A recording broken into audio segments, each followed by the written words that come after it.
Hi, my name is Marty, as you may or may not know, and today I want to talk about being woke. If you clicked on this video, you're either a boomer that is a hater of woke culture, or you're a self-proclaimed digital activist ready to cancel the next celebrity who dares criticize Taylor Swift.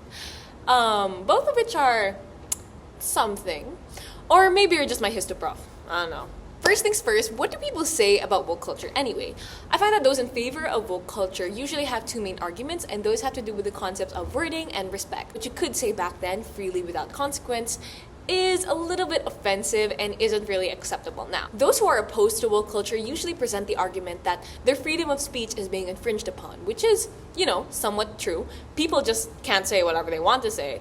They have to be careful or else they'll get cancelled. Cancel culture itself is being criticized by those who are opposed by woke culture because it doesn't really fix a mindset or a problem, and it just creates this weird environment where people are afraid to speak. And you're never gonna learn if you don't make mistakes. And while I consider myself a generally woke or socially aware person, frankly, I think woke culture is absurd. And I'm taking this video as a challenge to myself to see the point of view of those who are anti-woke culture. Because honestly, they're not that far off. Okay, let's think about it for a second. Isn't it kind of ridiculous that we've diluted the meaning of activism to just being woke on the internet? Alright, that's enough activism for the day. Right, so yeah. Wokeness and the whole cancel culture thing is performative. People are so quick to jump on the trend of whatever's relevant without actually understanding the issue at hand. And this can lead to consequences in wokeness as a belief or lifestyle, I guess, because it's so fragile that not only do people get offended by literally everything, but they're also easily swayed. That I am officially leaving this account. Hashtag Taylor Swift is over party. Didn't you run that Taylor Swift stan account before? I mean, yeah, but Taylor's canceled now, so IDGAF. You don't care? You're such a fake fan. I knew you never were a real Swiftie. As her Swifties, as her fans, we have to stay loyal to her. Oh, I guess she's not canceled anymore. I guess what I'm trying to say is that wokeness doesn't really have a backbone to it. Wokeness doesn't really encourage critical thinking skills. It just, encourages you to go with the crowd, with whatever's popular. It's kind of like we're just accepting the bare minimum, and that's really problematic because imagine if we had the same mindset with our standards for nurses or teachers. Oh my god, are you okay? Help, we need a doctor, medic, help.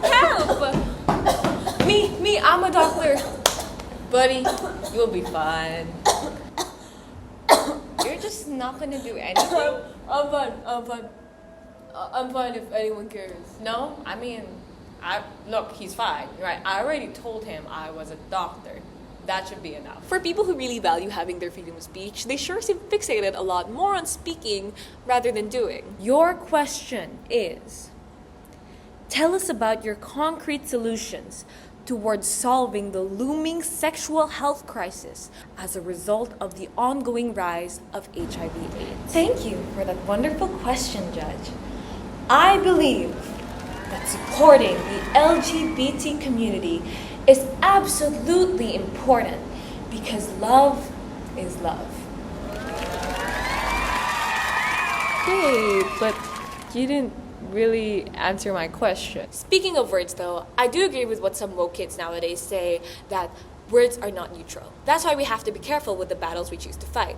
Not all political conversations are productive and lead to an overall net positive, just like how not all of the past can provide inspiration for a better society. Just because you're presenting objective facts together with a subjective opinion doesn't mean that they're necessarily correlated or, politically correct. Hey Martina, actually I just wanted to follow up on your part for our research paper because, we still need the introduction. Excuse me, why are you as a man telling me what to do? Really? In 2024?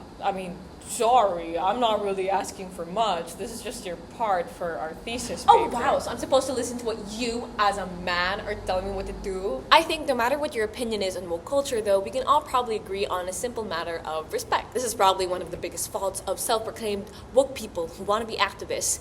They focus more on the fact that they're right rather than trying to respect the other person and understand where they're coming from. As humans, we bring not just our viewpoints, but also our biases and our prejudices.